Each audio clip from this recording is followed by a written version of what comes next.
Hello everyone and welcome back to Code with Ria. So in today's lecture we will be practicing some of the very important questions on structures. So the very first question for today would be that create a structure to store the vectors, then make a function to return the sum of vectors. Now question को start करने से पहले हमें ये पता होना चाहिए कि vectors होते क्या हैं. ठीक है, तो मैं आपके लिए सबसे पहले एक 2D प्लेन बनाते हैं. ये हमारा x एक्सिस है और ये हमारा y एक्सिस है. नाउ वेक्टर्स बेसिकली क्या होते हैं, ये हमारे एक्स और वाई एक्सिस 2D प्लेन पे स्ट्रेट लाइंस होती है जिनका y से कुछ डिस्टेंस होता है और x से कुछ डिस्टेंस होता है.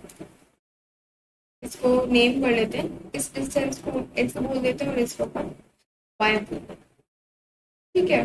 नाउ वेक्टर्स को जब भी हम रिप्रेजेंट करते हैं हम दो वैल्यूज के फॉर्म में इसको रिप्रेजेंट करते हैं. फर्स्ट इज एक्स की फॉर्म में करते हैं एंड सेकेंडली हम इसको वाई की फॉर्म में रिप्रेजेंट करते हैं. और जब भी हम x से डिस्टेंस को बताते हैं तो हम आई कैप को यूज करते हैं और y से डिस्टेंस बताते हैं तो हम जे कैप को यूज करते हैं. तो यहाँ पर हम सिर्फ 2D प्लेन की बात कर रहे हैं. आपके पास 3D वेक्टर्स भी होते हैं, वहां पर आपके पास z भी आ जाता है. z को आप रिप्रेजेंट कर रहे होते हो k कैप से, लेकिन अभी आज के लिए हम x और y प्लेन की बात करने वाले हैं यहाँ पर. तो जब हम इनको रिप्रेजेंट करते हैं so it can be represented as X I cap plus Y J cap. ठीक है, तो हमको ये वाली जो वैल्यू है ये हमको बताती है कि x में डिस्टेंस कितना है इसका, और ये हमको बताता है कि y में डिस्टेंस कितना है. अगर हम इसको कोड के अंदर करके देखेंगे तो कोड में हमको क्या करना पड़ेगा, यहाँ पर हमको दो वैल्यूज लेनी पड़ेंगी. कौन सी होंगी, एक तो होगी X I cap X one I cap plus Y one I cap. Second हमारे पास क्या होगा X two Y cap plus Y two Y cap. क्योंकि क्वेश्चन ने हमको बोला है कि आपको क्या करना है, पहले तो एक स्ट्रक्चर बनाना है जो कि वेक्टर्स को स्टोर कर लेगा. Then you have to make a function that will return the sum of two vectors. तो हमारे पास पहले दो वेक्टर्स होने चाहिए, तो ये हमारा वेक्टर v1 हो गया, ये हमारा वेक्टर v1 हो गया. अब हमको क्या करना है, अब हमको एक सम वेक्टर भी बनाना है जिसके अंदर v1 के जो x कॉम्पोनेंट है और v2 का जो x कॉम्पोनेंट है वो दोनों ऐड होकर यहाँ सम के अंदर स्टोर हो जाएंगे इन द i कॉम्पोनेंट.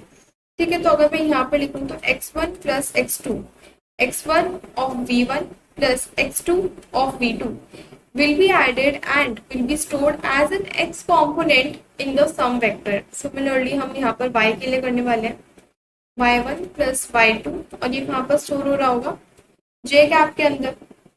तो हम अगर सम की बात करें तो ये हमको एक वेरिएबल बनाकर दे देगा और ये हमको दूसरा वेरिएबल बनाकर दे देगा. तो जब हम सम को प्रिंट करवाएंगे तो हमारे पास एक्स आई कैप होगा प्लस वाई जे कैप होगा.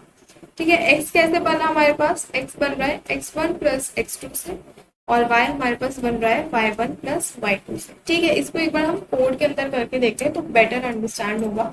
सबसे पहले हेडर फाइल लिखते हैं हैश इंक्लूड stdio.h.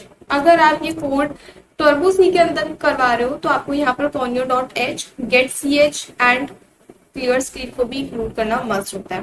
तो सबसे पहले एक स्ट्रक्ट बना लेते हैं. स्ट्रक्चर बनाएंगे वेक्टर के नेम से. ठीक है, अब यहाँ पर हमें दो कंपोनेंट्स चाहिए, एक तो चाहिए हमको इंट एक्स और एक हमको चाहिए इंट वाई. ठीक है, सेकेंडली हम यहाँ पर एक इंट मेन फंक्शन बना लेते हैं जहाँ पर हम अपने जो भी हमने स्ट्रक्चर्स बनाए उनको हम डेफिनेशन प्रोवाइड करेंगे. स्ट्रक्ट वेक्टर v1 बना लेते हैं, इसको कुछ वैल्यूज असाइन कर देते हैं, फॉर एग्जांपल 7,2. एंड इसको थोड़ा सा प्रॉपर वे में अपन करेंगे यहाँ. ठीक है, सिमिलरली हम किसके लिए करने वाले हैं, v2 के लिए एंड सम के लिए. यहाँ पर इसको कर देते हैं v2 एंड यहाँ पर इसकी वैल्यूज को चेंज कर देते हैं अपन 3 एंड 5 सपोज. यहाँ पर हम एक और सम वेक्टर बनाने वाले थे और इसको हम इनिशियलाइज करने वाले हैं बाय 0. 0 से क्यों इनिशियलाइज कर रहे हैं, क्योंकि जो वैल्यूज हमको v1 और v2 से ऐड होकर मिलेंगे वो वैल्यूज मुझे सम के अंदर स्टोर करवानी है, इसीलिए हम इसको इनिशियलाइज कर रहे हैं पहले सम इक्वल्स टू 0 से. नाउ हम एक फंक्शन बनाने वाले हैं. फंक्शन को हम स्ट्रक्चर के बाद यहाँ पर डिक्लेयर करते हैं void कैलकुलेट सम. ये स्पेलिंग void कैलकुलेट सम कर लेंगे. नाउ इसके अंदर हम एज एन आर्ग्यूमेंट तीन वैल्यूज को पास करने वाले हैं. Vector v1. Similarly, struct vector v2, vector v2 and struct vector sum.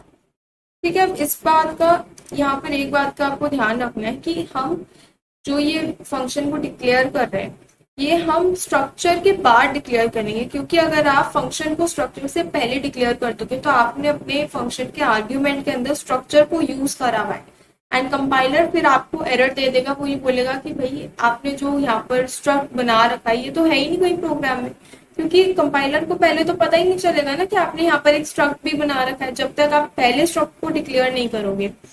ठीक है, तो यहाँ पर हम इसको डेफिनेशन भी प्रोवाइड कर देते हैं। यस, ठीक है, यहाँ पर हमको दो चीजें करनी है। सबसे पहली क्या करनी है कि मैं चाहती हूँ कि जो मेरा सम वेक्टर है उसमें जो x वाली पोजीशन है वहां पर कौन सी वैल्यू स्टोर होनी चाहिए, v1 का x प्लस v2 का x, इन दोनों का एडिशन यहाँ सम डॉट एक्स के अंदर स्टोर हो जाना चाहिए। सिमिलरली हम इसको y के लिए भी लिख सकते हैं v1 dot Y plus v2 dot Y.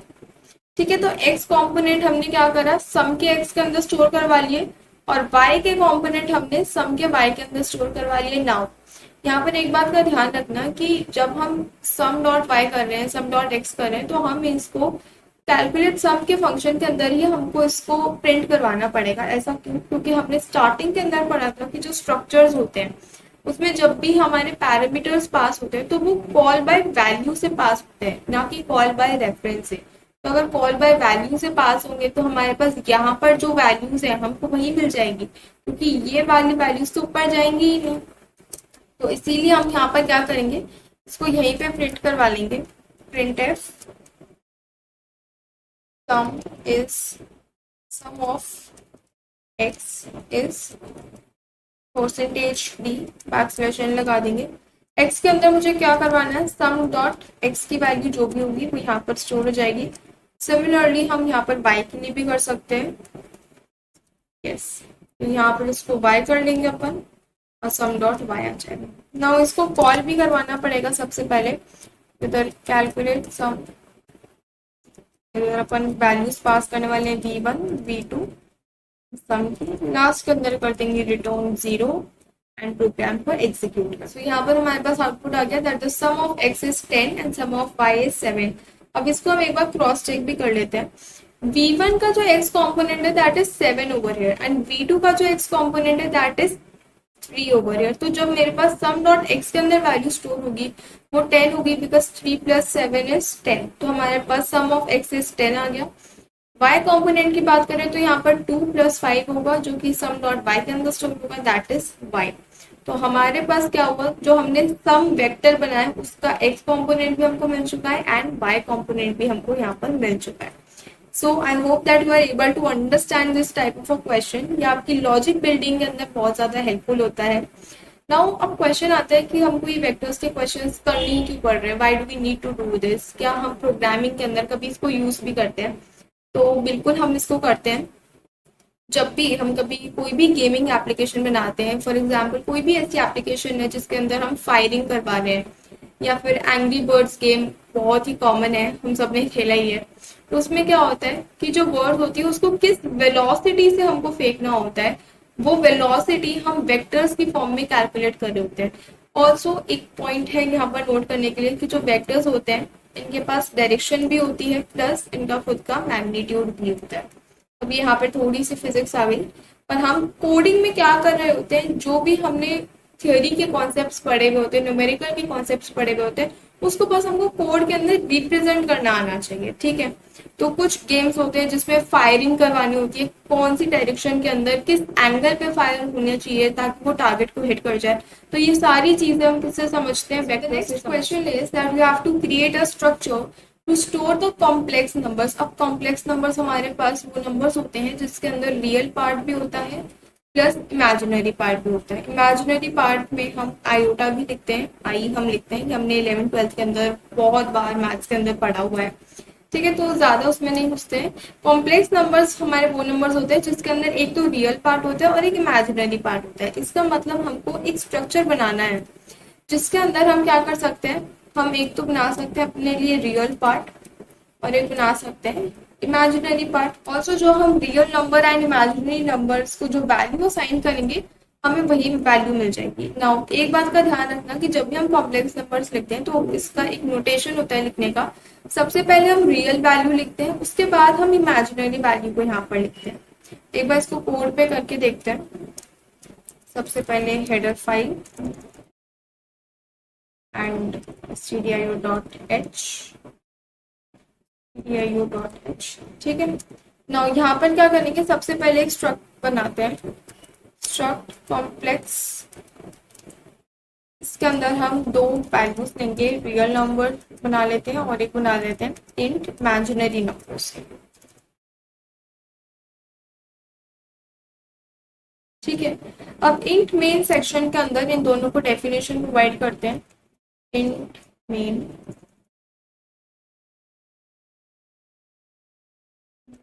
Yes,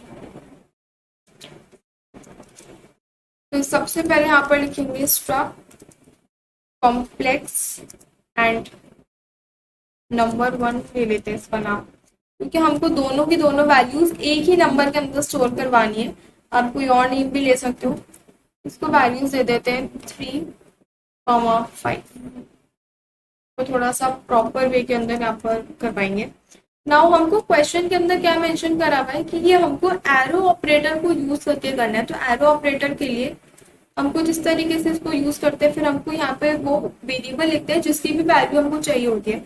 arrow operator के लिए हमको क्या बनाना पड़ेगा, पॉइंटर बनाना पड़ेगा। पॉइंटर भी कॉम्प्लेक्स टाइप का ही होना चाहिए। तो यहाँ पर हम स्ट्रक्ट कॉम्प्लेक्स टाइप का ही एक पॉइंटर बनाने वाले हैं, star ptr. Now if you don't know about the arrow operator, you can go to the previous lectures of the structures. The link is given in the description box, ठीक है। तो इस star pointer कहाँ पे point कर रहा होगा, हमारे नंबर 1 स्ट्रक्चर पे पॉइंट करेगा ये।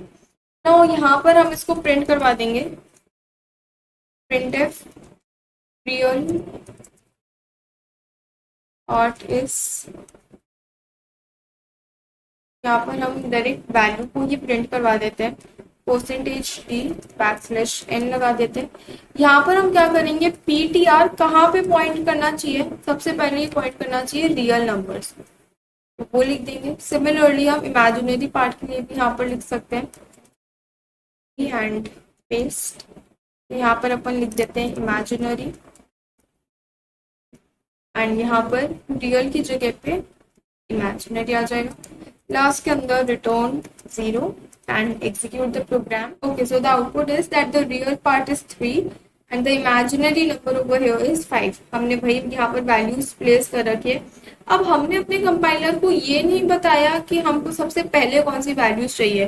कंपाइलर ने खुद ही इंटरप्रेट कर लिया कि ये जो हमने नंबर दिए हैं इनमें से रियल पार्ट कौन सा है और इमेजिनरी पार्ट कौन सा है। अब अगर हम यहाँ पर इमेजिनरी करके देखें तो सबसे पहले हम इमेजिनरी प्रिंट करवा लेते हैं। लेट्स सी कि हमको सबसे पहले 3 मिलेगा यहाँ पर या फिर 5 मिलेगा, एंड यहाँ पर इसको रियल प्रिंट करवा लेते हैं। यहाँ पर भी अपन रियल कर देते हैं एंड एग्जीक्यूट करते हैं अपने प्रोग्राम को। यस, तो अब हमारे पास जो वैल्यूज आई वो कैसी आई, सबसे पहले हमारे पास इमेजिनरी में 5 ही आया। भले ही हमने इसको सबसे पहले लिखा लेकिन हमारे पास सेकंड नंबर ही आया, क्योंकि जब भी हम कॉम्प्लेक्स नोटेशन की बात करते हैं तो फर्स्ट नंबर हमेशा हमारा रियल नंबर होता है और उसके बाद जो नंबर रहता है वो हमारा इमेजिनरी नंबर होता है, ठीक है। So I hope that you are able to understand this complex number question also. So yeah, that's all for today. Subscribe the channel if you are new to the channel and don't forget to hit the bell icon. Thanks for watching this video and I'll meet you in the next video. Thank you so much.